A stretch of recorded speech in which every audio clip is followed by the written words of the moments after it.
Hello dear friends, good evening to all. कैसे हैं आप लोग? वेलकम आप सभी का आपका प्यारा सा चैनल तनु क्लासेस हार्डकोर में। आज की इस वीडियो में हम लोग 12th क्लास पॉलिटिकल साइंस का 8वां चैप्टर को पढ़ने वाले हैं, जिसका नाम है पर्यावरण और प्राकृतिक संसाधन। ठीक है, इस चैप्टर का हम लोगों ने जो है पहले आपको पूरा थ्योरी को यानी कि जो एक्सप्लेनेशन है पूरे नोट्स को आपको पढ़ा दिए हैं। टोटल 2 वीडियो में बना है। अगर आप उन वीडियो को नहीं देखे हैं तो इसी वीडियो के नीचे डिस्क्रिप्शन पे या फिर चैनल का प्लेलिस्ट पे आपको जो है वो दोनों वीडियो मिल जाएगा। ठीक है, इस वीडियो में हम लोग 8वां चैप्टर का यानी कि इस चैप्टर से जितने भी इंपॉर्टेंट प्रश्न बनते हैं और जितना भी आपके एग्जाम में पूछे जा चुके हैं उन सभी तरह के प्रश्न को जो है इस वीडियो में लेके आए हैं। इसलिए मैं आप लोगों से रिक्वेस्ट करूंगा, प्लीज आप वीडियो को लास्ट तक देखिएगा और सभी प्रश्न का आंसर देने का प्रयास कीजिएगा।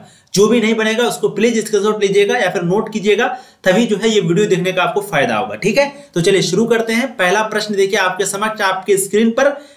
चैप्टर का नाम याद रखना है पर्यावरण और प्राकृतिक संसाधन, जो कि राजनीति शास्त्र का 8वां चैप्टर है। ठीक है, चलिए निम्नलिखित में से कौन एक पर्यावरणविद नहीं है, यानी कि आपको बताना है कि निम्न में से कौन एक पर्यावरणविद नहीं है। ठीक है, यानी कि जो पर्यावरण की जानकारी नहीं रखता है, जो खोजबीन नहीं करता पर्यावरण का, निम्न में से कौन नहीं है। तो राइट आंसर यहाँ पर हो जाएगा आपका अरविंद केजरीवाल। ठीक है, कहने का सिंपली मतलब है कि जैसे दिल्ली में जो है पोल्यूशन बहुत ज्यादा है। ठीक है, तो दिल्ली में पोल्यूशन ज्यादा है, इसीलिए अरविंद केजरीवाल को जो है पर्यावरणविद नहीं माना जाता है। बाकी सुनीता नारायण हो गया, मेधा पाटेकर हो गया, आर.के.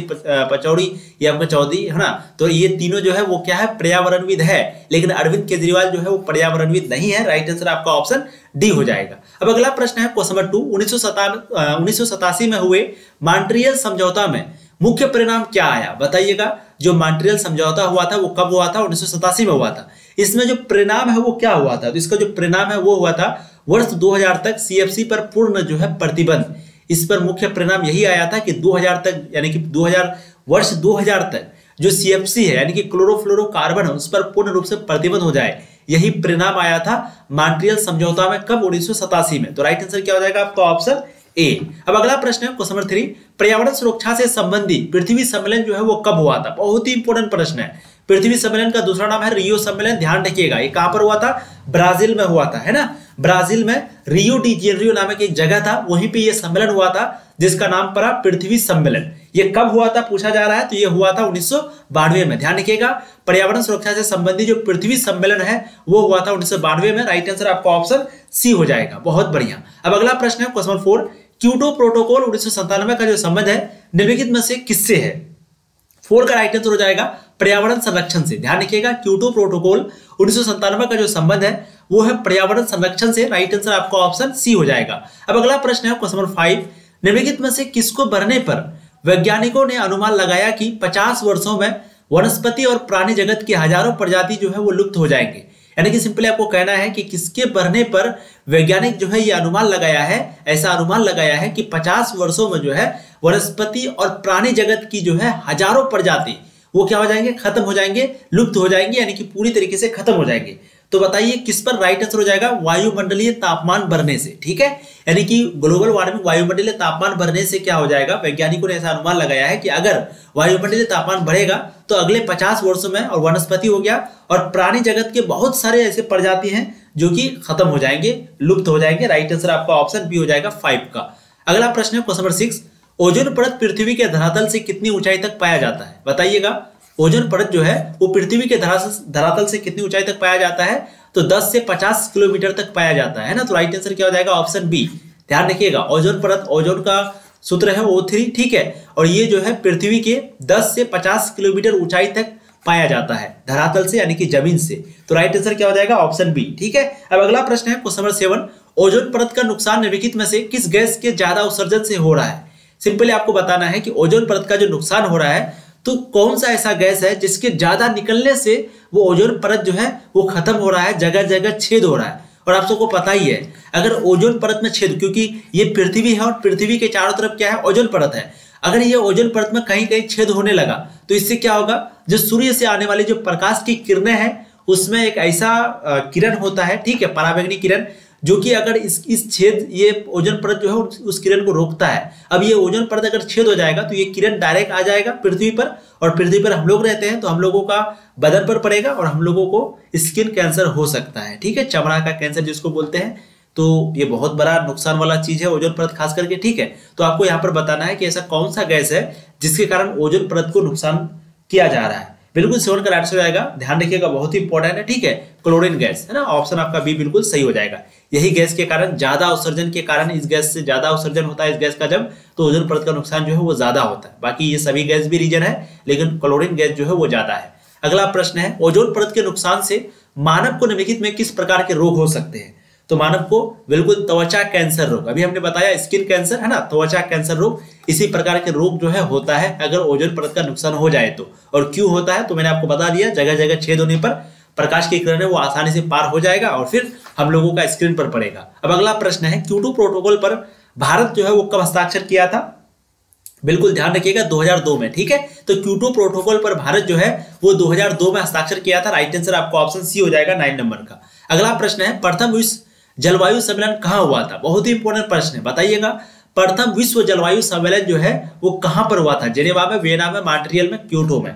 इसका जो राइट आंसर है बिल्कुल हो जाएगा जेनेवा में। ध्यान रखिएगा, प्रथम विश्व जलवायु सम्मेलन जो है वो हुआ था जेनेवा में। राइट आंसर ऑप्शन ए हो जाएगा। अब अगला प्रश्न है क्वेश्चन नंबर 11, बिहार का शोक जो है वो किस नदी को कहा जाता है? बताइएगा, बिहार का शोक किस नदी को कहा जाता है? बिल्कुल बहुत ही इंपॉर्टेंट है और आप लोग सभी जानते हैं कोसी नदी को जो है बिहार का शोक कहा जाता है, क्योंकि इस नदी के कारण बहुत ही ज्यादा बर्बादी वगैरह होती है, ठीक है। तो राइट आंसर आपका ऑप्शन ए हो जाएगा। तो अगला प्रश्न है क्वेश्चन नंबर 12, पृथ्वी के चारों ओर जैव सक्रियता का पतला आवरण क्या कहलाता है? पृथ्वी के चारों ओर जो जैव सक्रियता का जो पतला आवरण फैला हुआ है चारों ओर पृथ्वी का, उसको हम लोग क्या बोलते हैं? वायुमंडल, महासागर, जैव मंडल या फिर समताप मंडल? 12 का राइट आंसर हो जाएगा जैव मंडल। ध्यान रखिएगा, पृथ्वी के चारों ओर जैव सक्रियता का जो पतला आवरण है उसको हम लोग जैव मंडल कहते हैं, ठीक है। जैव सक्रियता, जैव मंडल। राइट आंसर ऑप्शन सी हो जाएगा। वीडियो को अगर लाइक नहीं किए, लाइक कर दीजिए आप लोग प्लीज, और वीडियो को शेयर भी कर दीजिए। जो भी आपके दोस्त नहीं जुड़ पाए हैं तो वीडियो को थोड़ा सा रोक करके पहले आप लोग शेयर कर दीजिए और फिर वीडियो को कंटिन्यू देखिए, ठीक है। अगला प्रश्न देखिए, जल प्रदूषण के जिम्मेदार कारण निम्नलिखित में से कौन है? आपको बताना है कि जल प्रदूषण का निम्न में से कौन सा कारण है, ठीक है। देखिए, जल प्रदूषण का कई कारण हो सकता है, जैसे कि हम लोग जानवर वगैरह मर जाता है, मलमूत्र कूड़ा करकट हो गया, नदी तालाबों में डालने से होता है ना, फैक्ट्री वगैरह की स्थापना होती है तो उससे जो खाद वगैरह निकलता है, धुआं वगैरह से, धुआं से तो नहीं होगा लेकिन धुआं से भी जो बर्बादी होती है तो कहीं ना कहीं जल में भी वो भी चीज जाता है ना। औद्योगिक कारखानों से जो गंदे पानी निकलते हैं नदी में जो बहा देते हैं, तो ये सभी है। तो मृत जानवर, मलमूत्र कूड़ा करकट नदी तालाबों में डाला जाना, ये भी कारण है जल प्रदूषण का। दूसरा, आयनिक तथा नाभिकीय ऊर्जा के प्रयोग में नदी के पानी का प्रयोग, यानी कि सिंपली जो आयनिक ऊर्जा और नाभिकीय ऊर्जा है इसको उत्पादन करने के लिए पानी का उपयोग किया जाता है। तो वहां पर भी जो है पानी का उपयोग किया लेकिन फिर उस पानी को पुनः नदी में बहा दिया, तो ये भी भाई इससे भी प्रदूषण होता है, जल प्रदूषण। उसके बाद औद्योगिक कारखानों का जो गंदा पानी है उसको भी नदी में बहा देता है, इससे भी होता है। और भी बहुत सारा कारण है, ठीक है। तो राइट आंसर आपको यहाँ पर ऑप्शन डी हो जाएगा। बहुत बढ़िया। अब अगला प्रश्न है, अंतरराष्ट्रीय अणु ऊर्जा अभिकरण की स्थापना कब हुई थी? जो भी अगर पीडीएफ चाहते हैं, थ्योरी का हो या भी किसी भी प्रकार का पीडीएफ हो, कोई भी सब्जेक्ट का पीडीएफ हो, आपको कुछ नहीं करना है, बस आपको जाना है प्ले स्टोर पर, ठीक है। वहां पर आपको सर्च करना है तनु क्लासेस। तनु क्लासेस जब आप सर्च करेंगे एक ऐप आएगा, उस ऐप को आपको इंस्टॉल करना है। इंस्टॉल करने के बाद कोर्स में जाना है, वहां से आप कोई भी पीडीएफ को आराम से ले सकते हैं। तो प्लीज आप पीडीएफ जरूर लें अगर आप नहीं लिए हैं तो। अगला प्रश्न देखिए, अंतरराष्ट्रीय अणु ऊर्जा अभिकरण की स्थापना कब हुई थी? बहुत ही इंपॉर्टेंट प्रश्न है। बिल्कुल 14 का राइट आंसर यहाँ पर हो जाएगा 1957 में, ठीक है। तो अंतरराष्ट्रीय अणु ऊर्जा अभिकरण की जो स्थापना है वो 1957 में हुई थी। राइट आंसर 14 का आपका बी हो जाएगा। बहुत बढ़िया। अब अगला प्रश्न है क्वेश्चन नंबर 15, किस कमेटी की रिपोर्ट पर भारत सरकार ने पर्यावरण विभाग स्थापित किया था? 2020 के रोल एग्जाम में पूछा हुआ, बताइएगा किस कमेटी की रिपोर्ट पर भारत सरकार जो है वो पर्यावरण विभाग की पर्यावरण विभाग स्थापित किया है? तो इसका जो राइट आंसर है हो जाएगा स्वर्ण सिंह कमेटी, ठीक है। तो स्वर्ण सिंह कमेटी की रिपोर्ट पर जो है भारत सरकार ने पर्यावरण विभाग स्थापित किया है। राइट आंसर आपका ऑप्शन डी हो जाएगा। बहुत बढ़िया। अब अगला प्रश्न है क्वेश्चन नंबर 16, पर्यावरण पर पहला अंतर्राष्ट्रीय सम्मेलन जो है वो कब हुआ था? तो पर्यावरण पर पहला अंतर्राष्ट्रीय सम्मेलन जो है वो हुआ था 1972 में। राइट आंसर आपका ऑप्शन ए हो जाएगा। अगला प्रश्न है क्वेश्चन नंबर 17, पर्यावरण और विकास पर होने वाला संयुक्त राष्ट्र सम्मेलन जाना जाता है? पर्यावरण हो गया और विकास, इन दोनों पर होने वाला जो सम्मेलन है, संयुक्त राष्ट्र सम्मेलन जो है, उनको क्या कहा जाता है? ठीक है, पृथ्वी सम्मेलन, शिखर सम्मेलन, वार्षिक अधिवेशन या फिर इनमें से कोई नहीं। ये भी 2021 का बोर्ड मॉडल प्रश्न है आपका और बिल्कुल इसका राइट आंसर हो जाएगा पृथ्वी सम्मेलन। ठीक है, तो पर्यावरण हो गया और एक विकास हो गया, डेवलपमेंट हो गया। इन दोनों पर जो संयुक्त राष्ट्र सम्मेलन जाना जाता है, उस सम्मेलन को नाम दिया है पृथ्वी सम्मेलन। तो राइट आंसर क्या हो जाएगा? Option A. अब अगला प्रश्न है क्वेश्चन नंबर 18, पर्यावरण सुरक्षा के लिए सबसे पहला अंतर्राष्ट्रीय सम्मेलन कहाँ हुआ था? तो पर्यावरण सुरक्षा के लिए सबसे पहला अंतर्राष्ट्रीय सम्मेलन हुआ था बिल्कुल स्टॉकहोम में, है ना। बिल्कुल राइट आंसर हो जाएगा ऑप्शन सी स्टॉकहोम। तो पर्यावरण सुरक्षा के लिए जो पहला अंतर्राष्ट्रीय सम्मेलन है, अंतर्राष्ट्रीय सम्मेलन, वो हुआ था स्टॉकहोम में। राइट आंसर ऑप्शन सी हो जाएगा। अगला प्रश्न है क्वेश्चन 19, 1992 में किस शहर में पृथ्वी सम्मेलन हुआ था? तो अभी हमने बताया कि 1992 में जो है एक सम्मेलन हुआ था जिसको हम लोग पृथ्वी सम्मेलन के नाम से भी जानते हैं और उनको रियो सम्मेलन भी कहते हैं। ये कहां पर हुआ था? ब्राजील में हुआ था। ब्राजील का एक जगह जिसका नाम है रियो डी जेनेरियो, है ना। तो राइट आंसर क्या हो जाएगा? Option B.